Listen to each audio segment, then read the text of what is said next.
ഇനി cos theta, ഈ cos theta കണ്ടുപിടിക്കുക. അതായത് cos 0, cos 30, cos 45, cos 60, cos 90 find ചെയ്യാൻ നമ്മൾ എന്താ ചെയ്യുന്നത്? ഈ നമ്മൾ ആദ്യം കണ്ടുപിടിച്ച ഈ സൈൻ തീറ്റയുടെ വാല്യൂസ് ഒക്കെ പുറകിൽ നിന്ന് എഴുതിയാൽ മതി.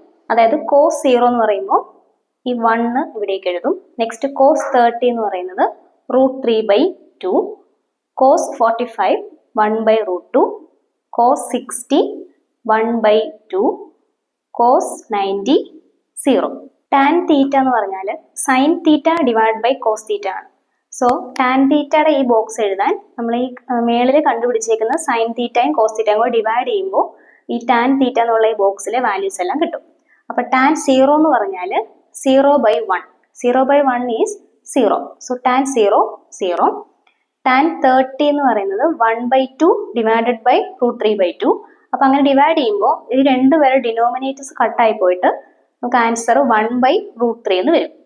ടാൻ 45 എന്ന് പറയുന്നത് 1/√2 divided by 1/√2. √2 will cancel and answer is 1. Tan 60 is √3/2 divided by 1/2. ഇവിടെയും ഈ ഡിനോമിനേറ്ററിലുള്ള 2 കട്ടായി പോകുന്നു. സോ √3/1 എന്നാണ് ആൻസർ വരുന്നത്. So tan 60 is √3. Tan 90 is 1/0. 1/0 is not defined.